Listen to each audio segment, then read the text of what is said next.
नमस्कार दोस्तों, इतिहास के पन्नों में साल 2023 भारत के डिप्लोमेसी और जियोपॉलिटिक्स के लिए महत्वपूर्ण साल होगा, क्योंकि इस साल भारत G20 की मेजबानी करने जा रहा है। लास्ट ईयर जब इंडोनेशिया ने भारत को G20 की अध्यक्षता सौंपी, तब 1 दिसंबर 2022 से भारत इसकी कमान संभाल रहा है, जिसे भारत ने फुल पोटेंशियल से यूटिलाइज और सेलिब्रेट किया। लेकिन इस जर्नी की क्लाइमेक्स का वक्त आ चुका है। भारत की राजधानी नई दिल्ली में G20 की एनुअल समिट का काउंटडाउन शुरू हो चुका है। 9 और 10 सितंबर को G20 की एनुअल समिट की तैयारी की जा रही है। इस इवेंट को बेहतरीन बनाने के लिए दिल्ली में मेडिकल फैसिलिटी, ट्रैफिक रेगुलेशन और सिक्योरिटी का काफ़ी अच्छे तरीके से बंदोबस्त किया गया है। इस समिट में 4 चांद लगाने के लिए Bharat high profile red carpet entry के साथ मेहमान नवाजी के लिए एकदम तैयार है।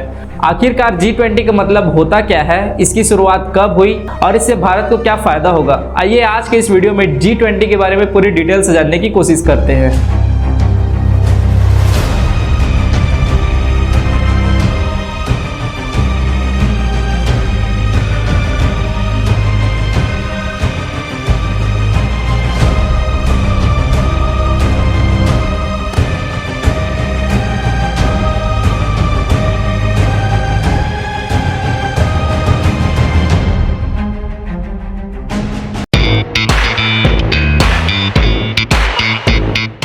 दोस्तों, इस समिट को समझने से पहले यह जानना जरूरी होगा कि G20 ग्लोबल पॉलिटिक्स में क्या मायने रखती है और भारत का इसके लिए क्या महत्व है।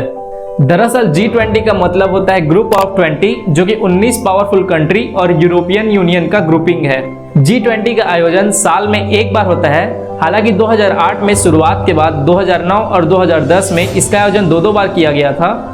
इस आयोजन में ग्रुप के सदस्य देशों के राष्ट्राध्यक्ष को बुलाया जाता है और सभी देशों के राष्ट्राध्यक्ष मिलकर सभी मुद्दों पर चर्चा करते हैं। भारत की अध्यक्षता में G20 का सम्मेलन इस बार दिल्ली के प्रगति मैदान में होने जा रहा है। G20 ग्रुप का जन्म G7 ग्रुप से हुआ था। G7 ग्रुप में America, Canada, Germany, Italy, France, Japan और ब्रिटेन जैसे डेवलप्ड कंट्री मौजूद थे। साल 1999 में ये G7 group Asian financial crisis को मैनेज करने में सफल नहीं हुआ।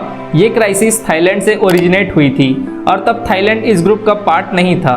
तभी से G7 ग्रुप को एक ऐसी ग्रुपिंग की जरूरत महसूस हुई जो उस समय ग्लोबल वर्ल्ड को बेहतर रिप्रेजेंट कर सके। फिर उसी साल जर्मनी की कैपिटल बर्लिन में एक बैठक का आयोजन हुआ, जिसमें G20 की बात उठी। 2007 में आर्थिक संकट के बाद G20 फोरम को राष्ट्र प्रमुख का स्तर बना दिया गया। साल 2008 में पहला शिखर सम्मेलन वाशिंगटन DC में संपन्न हुआ था।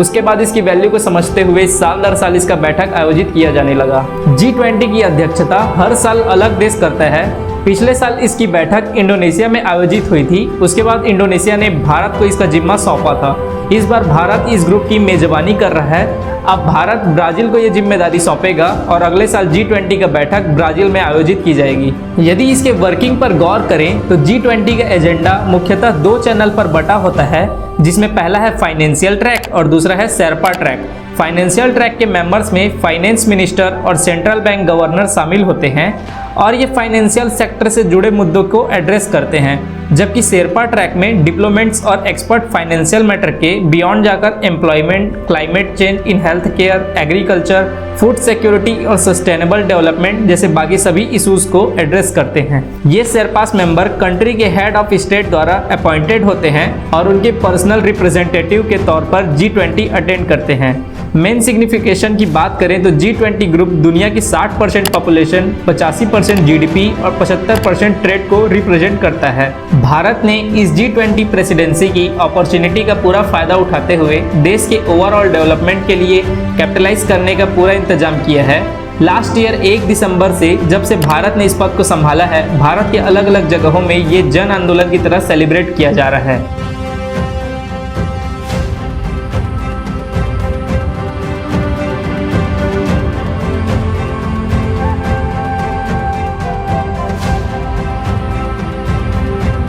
भारत की G20 प्रेसिडेंसी के दौरान देश के कई शहरों में दुनिया भर के रिप्रेजेंटेटिव्स के साथ 230 मीटिंग्स ऑर्गेनाइज की जा चुकी है।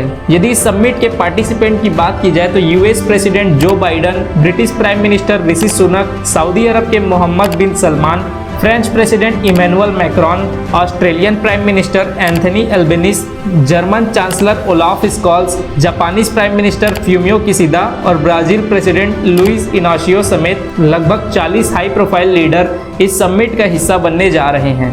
G20 के मेंबर कंट्रीज के अलावा भारत ने और भी बहुत से दूसरे देशों को इनवाइट किया है। Bangladesh, Egypt, Mauritius, Netherlands, Nigeria, Singapore और स्पेन के साथ यूएई और ओमान को स्पेशल गेस्ट के रूप में इनवाइट किया है। एक रिपोर्ट के अनुसार रशियन प्रेसिडेंट व्लादिमीर पुतिन और चीनी प्रेसिडेंट शी जिनपिंग इस समिट को अटेंड नहीं कर पा रहे हैं।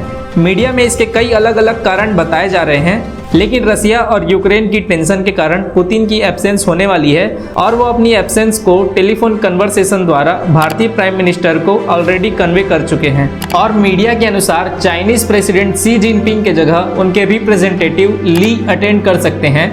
बहुत से एक्सपर्ट ये अंदाजा लगा रहे हैं कि हाल ही में चाइना ने जो नए मैप रिलीज किए हैं जिसमें वह भारत के कुछ हिस्सों को अपनी टेरिटरी शो कर रहा है, इसी कारण वो ये समिट अवॉइड कर रहा है। लेकिन एक और रिपोर्ट में चाइना की पुअर इकोनॉमिक क्राइसिस और शी जिनपिंग की हेल्थ प्रॉब्लम उसकी एब्सेंस का रीजन बता रहे हैं। दोस्तों, यदि इस समिट के सबसे आकर्षक एलिमेंट्स की बात करें तो वो है कल्चरल कॉरिडोर। यहाँ पनीनी के अष्टाध्यायी से लेकर यूके के मैग्ना कार्टा, यूएस के चार्टर ऑफ फ्रीडम, चाइना का फहुआ लिलेज जार, फ्रांस के मोनालिसा की एक्चुअल पेंटिंग और जर्मनी के गुटेनबर्ग बाइबल समेत 29 देशों के ऐतिहासिक व आइकॉनिक आर्ट वर्क शामिल हैं। साथ ही वर्ल्ड फेमस आर्टिस्ट जैसे कि लियोनार्डो दा विंची और यूके के शेक्सपियर की फेमस ट्रेजेडी हैमलेट की परफॉर्मेंस भी देखने को मिलेगी।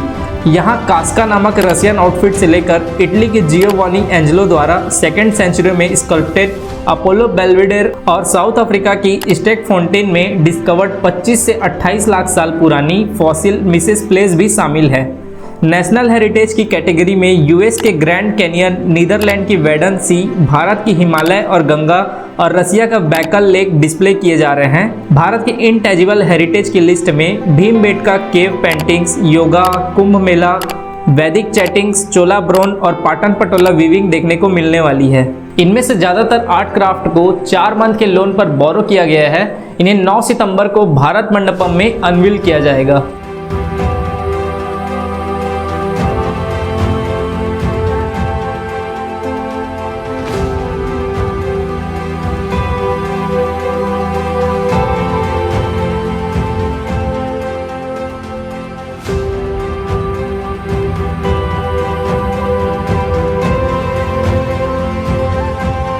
इस सभा में हर कंट्री अपने 2 एग्जिबिट शो कर रहे हैं, जिसमें भारत की रिच कल्चरल और लिटरल लिगेसी को शारदा स्क्रिप्ट में हाथों से लिखी गई ऋग्वेद मनु स्क्रिप्ट को ओरिजिनल एंट्री द्वारा रिप्रेजेंट की जा रही है।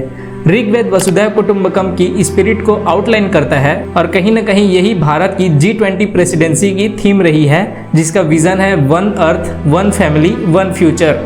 आज से 500 साल पहले कश्मीरी बर्च पार्क पर लिखी गई ऋग्वेद को ओरिजिनली एंशिएंट इंडियन लैंग्वेजेस में जर्मन स्कॉलर जोहान जॉर्ज द्वारा रिसीव किया गया था। इस मनुस्क्रिप्ट को ऋग्वेद की सबसे प्राचीन और जेन्युइन कॉपी माना जाता है। आज पूरी दुनिया में ऋग्वेद की सिर्फ 2 से 3 रिटन कॉपीज मौजूद हैं। साथ ही भारत के दूसरे एग्जिबिट में पनीनी अष्टाध्यायी के हैंड रिटन वर्जन को चुना गया है, जो कि न्यू दिल्ली के लाल बहादुर शास्त्री इंस्टीट्यूट में प्रिजर्व किया गया है। अब बात करते हैं इस इवेंट के लिए कितनी भारतीय सिक्योरिटी रखी गई है। तो आपको बता दूं कि इस इवेंट के लिए सभी भारतीय सेना जी जान लगा दिए हैं। अपने लीडर्स की सिक्योरिटी अरेंजमेंट के लिए CIA, MI6 और बाकी देशों के इंटेलिजेंस एजेंसीज के एजेंट्स भी न्यू दिल्ली में ऑपरेट कर रहे हैं। सेंट्रल रिजर्व पुलिस फोर्स के 700 पर्सनल 43 लीडर्स की सिक्योरिटी के लिए तैनात किए गए हैं। सशस्त्र सीमा बल के ट्रूप्स लीडर्स स्पाउसेस को फैमिली मेंबर सिक्योरिटी के लिए इंश्योर किया गया है। इन सभी कमांडोज को काफ़ी अच्छे तरीके से ट्रेन किया गया है। दिल्ली पुलिस भी इसमें अपनी पूरी भागीदारी निभा रही है। स्पेशल प्रोटेक्शन ग्रुप में police, paramilitary force, intelligence bureau और रॉ के ऑफिसर्स प्राइम मिनिस्टर की सिक्योरिटी इंश्योर करेंगे। भारतीय वायुसेना और नेशनल सिक्योरिटी गार्ड्स उस होटल की सिक्योरिटी करेंगे जहां फॉरेन डिग्निटरीज ठहरने वाले हैं और भी कई कमांडोज मौजूद होंगे। डॉक्टर की 80 टीम्स और 130 ambulance, 66 fire tenders, bomb disposal, anti drone, anti biological chemical weapon units, anti drone units G20 venue के डिजाइनेटेड होटल में मौजूद रहेंगे। 10,000 से ज़्यादा ट्रैफिक पुलिस समिट के दौरान स्मूथ ट्रैफिक मूवमेंट इंश्योर करेंगे। राजधानी में इन दिनों heavy good vehicles, medium good vehicles और लाइट गुड व्हीकल्स बैन रहेगी। सिर्फ जरूरी सामानों जैसे milk, vegetable, ration items, medicine, petroleum products transport करने वाले व्हीकल्स को ही एंट्री दी जाएगी। इंदिरा गांधी एयरपोर्ट में आने वाली 160 डोमेस्टिक फ्लाइट्स कैंसल रहेगी। यह G20 की बैठक आर्थिक सहयोग का एक प्रमुख मंच है जो कि अंतर्राष्ट्रीय मुद्दों को निर्धारित करने में एक महत्वपूर्ण भूमिका निभाता है। वसुधैव कुटुंबकम का विजन भारत द्वारा G20 की इंक्लूसिवनेस को बढ़ाने की ओर समर्पित रहा है। भारत की G20 प्रेसिडेंसी ने 4D यानी डिकार्बोनाइजेशन, डिजिटलाइजेशन, इक्विटेबल डेवलपमेंट और डी-एस्केलेशन ऑफ कॉन्फ्लिक्ट को प्रमोट किया है। साथ ही अपने अमृत काल में भारत ग्लोबल प्लेटफॉर्म पर G20 काउंटर पोर्ट से बेहतर परफॉर्म करते आया है। इसी के चलते भारत ने खुद को इकोनॉमिक परफॉर्मेंस और डेवलपमेंट मॉडल के एग्जाम्पल के रूप में इस्टेब्लिश किया है। भारत G20 की बैठक में ग्लोबल साउथ के देशों के मुद्दों को उठाकर उस क्षेत्र का नेतृत्व हासिल करना चाहता है।